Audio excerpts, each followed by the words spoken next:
saw this tweet pop up on my timeline the other day and it got me thinking, who would you rather take at your club for just one season? Andre Ayew or Harry Wilson? Let me know down below.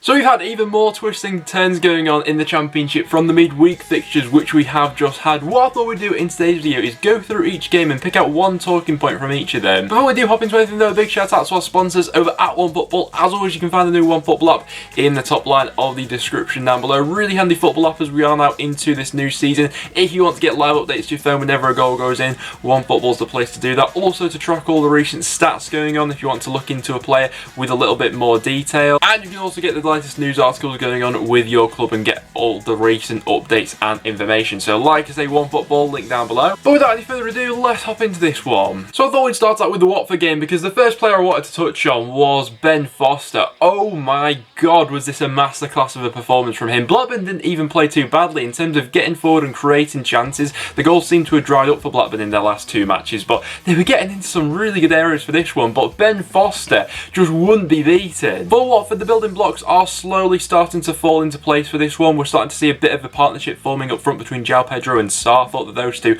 showed some really nice flashes in this one. The first goal especially really well worked. It was a nice sort of system goal, that one. I don't think the Blackburn could have done all too much about that. They'll have been disappointed with the other two goals though, a bit of slack defending from their point of view, but like I say, moving forward, Blackburn certainly had the chances in this one. When they eventually did beat Ben Foster, it was Ben Brereton with an absolute worldie, chests it and volleys it into his near post from outside the box. Brilliant hit, but apart from that, he just wouldn't be beaten. At 37 years old, I think you've got to say, is he the best in the league in his position? We've got some fantastic goalkeepers in the Championship, but Ben Foster's Premier League quality, there's no doubt about that. Even when it looked like they had the goal and chance to get back into it, Adam Armstrong with the form that he's on from the penalty spot, Ben Foster would not be beaten. Blackburn had 19 shots in this game. After that, I thought we'd move on to the Brentford game as they saw off Sheffield Wednesday by 2-1, and the player of the moment is Ivan Toney. Is he going to be the man that's going to be winning the Championship Golden Boot come the end of the season? Let me know in the comments down below. If we cast our eye over the Championship top scorers currently,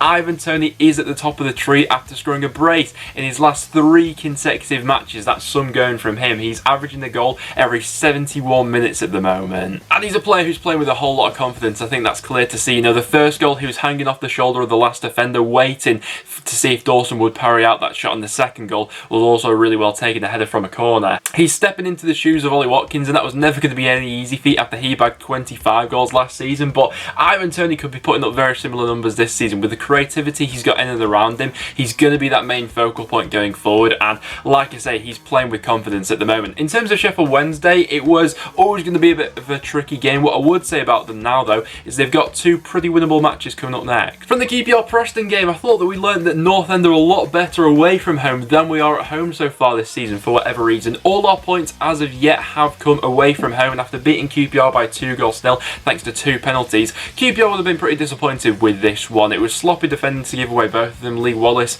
guilty of the fouls, and we actually could have had 3 penalties in this one. I thought there was another foul on Reece Jacobson, who by the way was absolutely phenomenal on his full league debut. He is that sort of player who we've been lacking, with that bit of mobility and strength, the player who can run into the channels, and Sinclair getting another goal is always going to be a big thing for his confidence. QPR, there was one spell in this game before we got our first penalty where QPR looked a bit threatening going forward, but apart from that they showed little. You know, they had no shots on target for this one, and given the personnel who they had on the pitch, should be creating a lot more. Stoke against Barnsley, it was former Barnsley man Jacob Brown who had the golden opportunity to win it for the home side in the end, but couldn't manage to find the back of the net. It was a bit of a topsy-turvy 2-2 draw, this one really. Barnsley started out really well. Cully Woodrow probably had his best game post-lockdown for Barnsley. Did really well for the first goal, especially to set that one up. And one thing I would say about Stoke is they looked a little bit more susceptible at the back than they have done previously. They've been having similar problems to North End, whereby home form's been a little bit harder to come by than away form so far. The red card seemed to be a bit of a game-changing moment, and it was a very strange one. Looking back on the highlights from YouTube, it was given as an off-the-ball incident for the red card.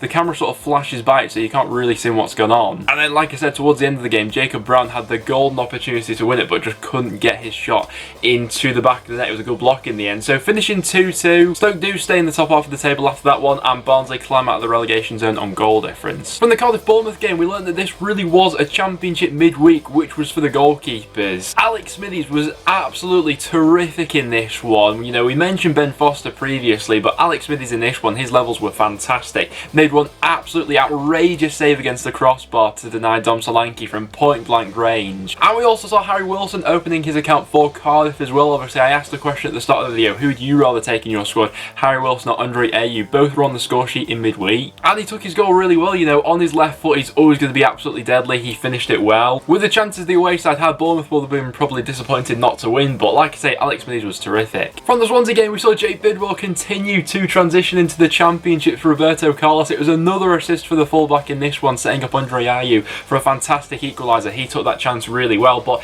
that was one of few moments of quality for Swansea going forward in this one, who just looked a little bit under par in the home side. Coventry probably got quite unlucky not to win this one actually, with some of the chances that they had going forward, especially towards the end, had some moments to really go ahead and nick this one. Swansea, like I said, just seemed to be a bit under par and below tempo. Coming up at the weekend, they've got quite a feisty game against Bristol City, which will be an interesting watch. Speaking of Bristol City, from their defeat against Middlesbrough, we learned that sometimes it's easier to go route one than trying to play out from the back. It was a howler of a mistake between Daniel Bentley and Tyler Moore as they tried to play out from the back. Bentley gave the ball to Moore, who seemed to have a little bit of time on it even so, tried to dribble it out of defence, didn't go well at all. George Sewell picks the ball off him, makes it 1-0 to Middlesbrough. I also think that Middlesbrough have shown so far this season under Warnock that they're not going to be the pushovers that they were at times last season. They are a resolute side who's going to be tough to break down this season, and they do have real quality now going forward. Certainly an upgrade on what they had last season, you know, with Chuba Akpom and Patrick Roberts as well, who showed some real glimpses in this one. I think 3 chances created, more than anyone else on the pitch for this one. Bristol City just weren't playing at the levels that we've seen them at so far this season, but Borough, it was a good away performance. From the Huddersfield derby game, we learned that Huddersfield are able to play a bit of football, you know. The goal they scored was absolutely brilliantly worked, all the way back from the goalkeeper. It was fluid stuff going forward.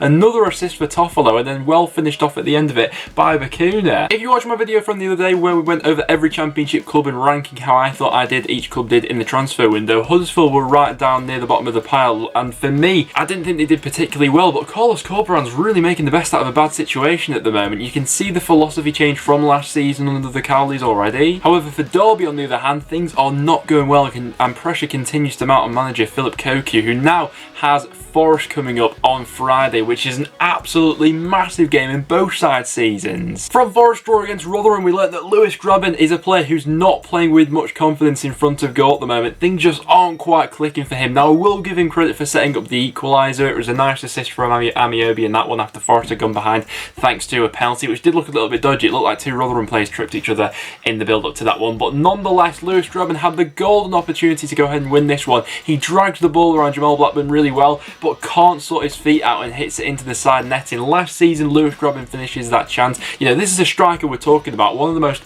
lethal championship strikers over the last 4 or 5 years. He's scored 20 goals last season for Forest. He knows where the back of the net is, but it's just not happening for him at the moment. It was the same, you know, it started out on the first day of the season against QPR where he missed 2 massive gilt-edged chances in that one. Forest fans, what do you do ahead of Friday night's game against Derby? Does Lewis Grabban keep his place in the team, or do you bring in Lyle Taylor instead? I have noticed that Grabban has been the captain, but Forest fans, let me know down below, what do you think? From the Norwich-Birmingham game, I think we learned that the home side slowly starting to grow into this season in what was probably their most complete performance of the season so far. Birmingham did well to hang on and last as long as they did. They were resolute defensively. The Adam Clayton red card probably didn't help them late on in this one, but Norwich have got a lot of attacking threat going forward, and we have seen Daniel Farke look to tinker with the system a little bit, looking to incorporate both Timu Pukki and Jordan Hugill into the starting 11, and then with the likes of Tom Campbell and Emi Buendia floating around those two, there could be a lot of goals to be had for Norwich City this season. But in the end, it was 2 substitutes linking up to go and win the game. In the 87th minute, Adam Ida and Mario Varancic back in the goals for Norwich, which was nice to see, to give them all 3 points in this one. For Birmingham, it's just not happening for them going forward at the moment, is it? They've got, I feel like, the creative players to go and make something, but it's just not falling for them. From Reading's win against Wycombe, we learned that Reading don't have to be at their best to pick up all 3 points when they have Lucas João on the pitch. He is a player who can come up with these game-changing moments, has that real bit of quality going forward,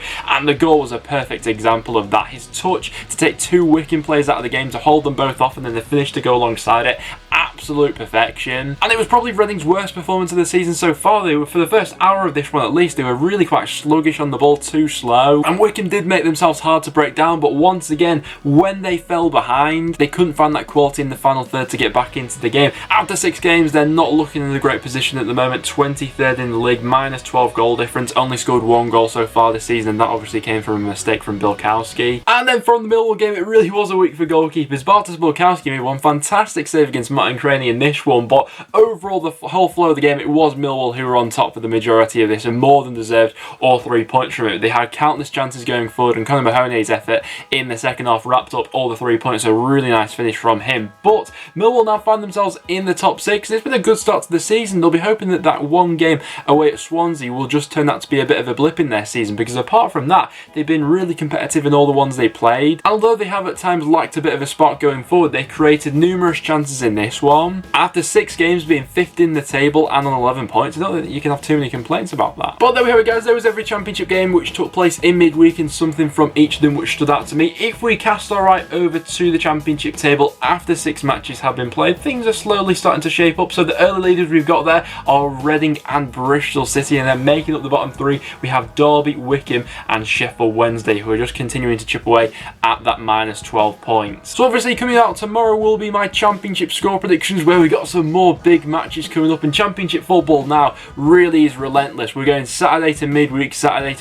It's non-stop at the moment, so a lot can change in a week when it comes to championship football. But apart from that, thank you very much for watching, guys. So if you did go on to enjoy, make sure to leave a like, get your thoughts in the comments down below. But thanks for sticking around, make sure to subscribe, and I'll see you all in the next one.